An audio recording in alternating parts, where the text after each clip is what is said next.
Canned soup is a fantastic staple item to have in your cabinets when you don't feel good, when you're needing a quick meal, or when it's cold outside in winter.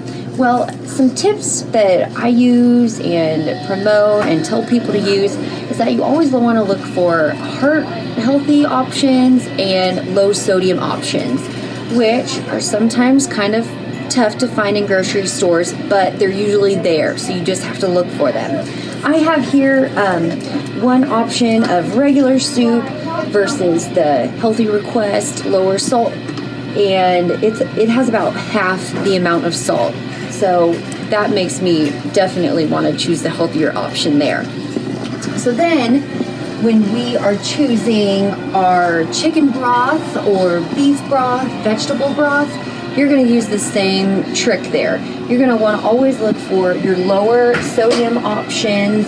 So we have 33% less sodium, 52% less sodium, 50 unsalted. You're going to want to choose those instead of the regular broths, because this salt that's included in these will really add up. So for 1 cup of a regular broth that is not unsalted or reduced salt, it's going to have 38% of your salt recommendations for the day, which is 870 milligrams of sodium. So that's quite a bit. We really want to be sure and look at our sodium. And really that goes for any option that is prepackaged. A lot of prepackaged foods will have high sodium contents. They can have added sugars. So once again, we really have to look at the nutrition facts label. This is where we have all the facts that are given to us. We just have to read it and know how to use it. Now, when it comes to purchasing and using canned fruits and vegetables, we want to make sure that we are choosing low salt or no salt added options for our vegetables. And if you don't have no salt added or reduced sodium options, there's a trick that you can use. When you open up your can at the top, you can drain the liquid out, give it a good rinse, and then drain it again, and you're going to reduce the salt content by about half.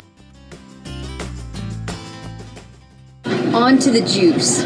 Just like everything else, there's so many different options for juice, but we want to always get 100% fruit juice. That means there's no added sugars and a lot of other added ingredients in there. You want to stay away from the blends or cocktails. Those are going to have added sugars in them. So how do you find out? It's going to say 100% juice on the label here, and when you read the ingredient list, it's not going to say sugar on there. That's when you know that added sugars are in your item of choice that you choose. Now, something I love to keep in my pantry is canned fruit. Canned fruit can come in heavy syrup, light syrup, and 100% fruit juice. And if you guessed it, I would recommend in 100% fruit juice in its own juice, because that means that it's not going to have added sugar in it.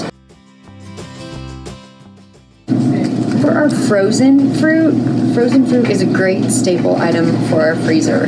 When I run out of my fresh produce and I can't get to the store, or if I'm busy, having this in my freezer is fantastic. It has the same value and minerals as fresh, but it's really convenient. I can put it on yogurt in the morning with some granola and make a quick, easy breakfast, and it's great to have in my freezer. Frozen vegetables are just like frozen fruit. I keep them in my freezer at all times. I keep stocked up for many reasons. They are packed at the peak of their nutrients, and they have just as many nutrients as fresh produce. And you can just grab them out of the freezer. They don't go bad if you use them within a reasonable amount of time and they don't have freezer burn on them. And they're pretty reasonably priced here. You can usually find a good amount. This is 16 ounces on sale for $1. So that's a steal. I'm definitely going to put a couple of these in the cart and take them home.